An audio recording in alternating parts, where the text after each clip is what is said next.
दक्षिण कोरियाली विपक्षी दलका नेता ली जे म्युङमाथि पत्रकारहरूसँग कुरा गरिरहेको बेला छुरा प्रहार भएको छ। कोरियाली समाचार एजेन्सीका अनुसार आक्रमणकारीलाई बुसान स्थित घटनास्थलबाटै पक्राउ गरिएको छ। Searching for the best consultant to study abroad? Then go for Achievers Consulting Services.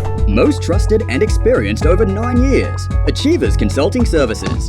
Turning your dreams into reality. विपक्षी दलका नेता ली जे म्युङ दक्षिण बन्दरगाह सहर बुसानको भ्रमणमा रहेको बेला आक्रमण भएको योनहाप समाचार एजेन्सीले जनाएको छ। लीलाई एक अज्ञात व्यक्तिले घाँटीको देब्रे भागमा छुरा प्रहार गरेका हुन्। लीको अटोग्राफ माग्दै उनी नजिक पुगेका थिए। त्यसपछि अचानक अगाडि बढेर उनीमाथि आक्रमण भएको अन्तर्राष्ट्रिय सञ्चार माध्यमहरूले जनाएका छन्।